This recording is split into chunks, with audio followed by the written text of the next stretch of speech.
សេវាល្អអត់អីទេ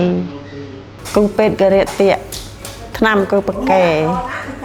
អ៊ំមានបានក្រៃក្រអ៊ំមុំទីពេទ្យអត់អស់លុយហើយស្រួលចាជួយចិត្តទុដាក់ណាមកដល់មិត្តក្រេវទាំងអស់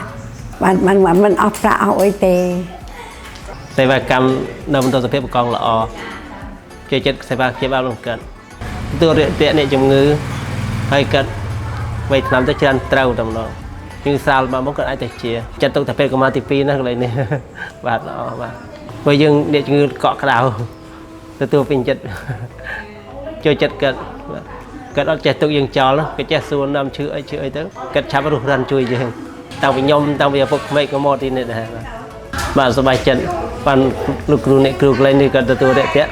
ធ្វើយើងឈឺនេះឆាប់ជាដែរអរគុណលោកគ្រូអ្នកគ្រូដែលដល់ហើយមានទំនុកចិត្តជួយសង្គ្រោះអ្នកជំងឺនៅនេះសូមអរគុណជាច្រើនសូមឲ្យជោគជ័យគ្រប់ភារកិច្ចបាទ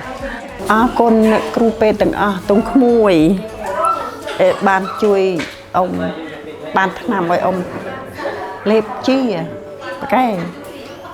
ល្អដល់សុខភាពទទួលរាក់ទាក់ប្រជាពលរដ្ឋអត់ដែលបំបាក់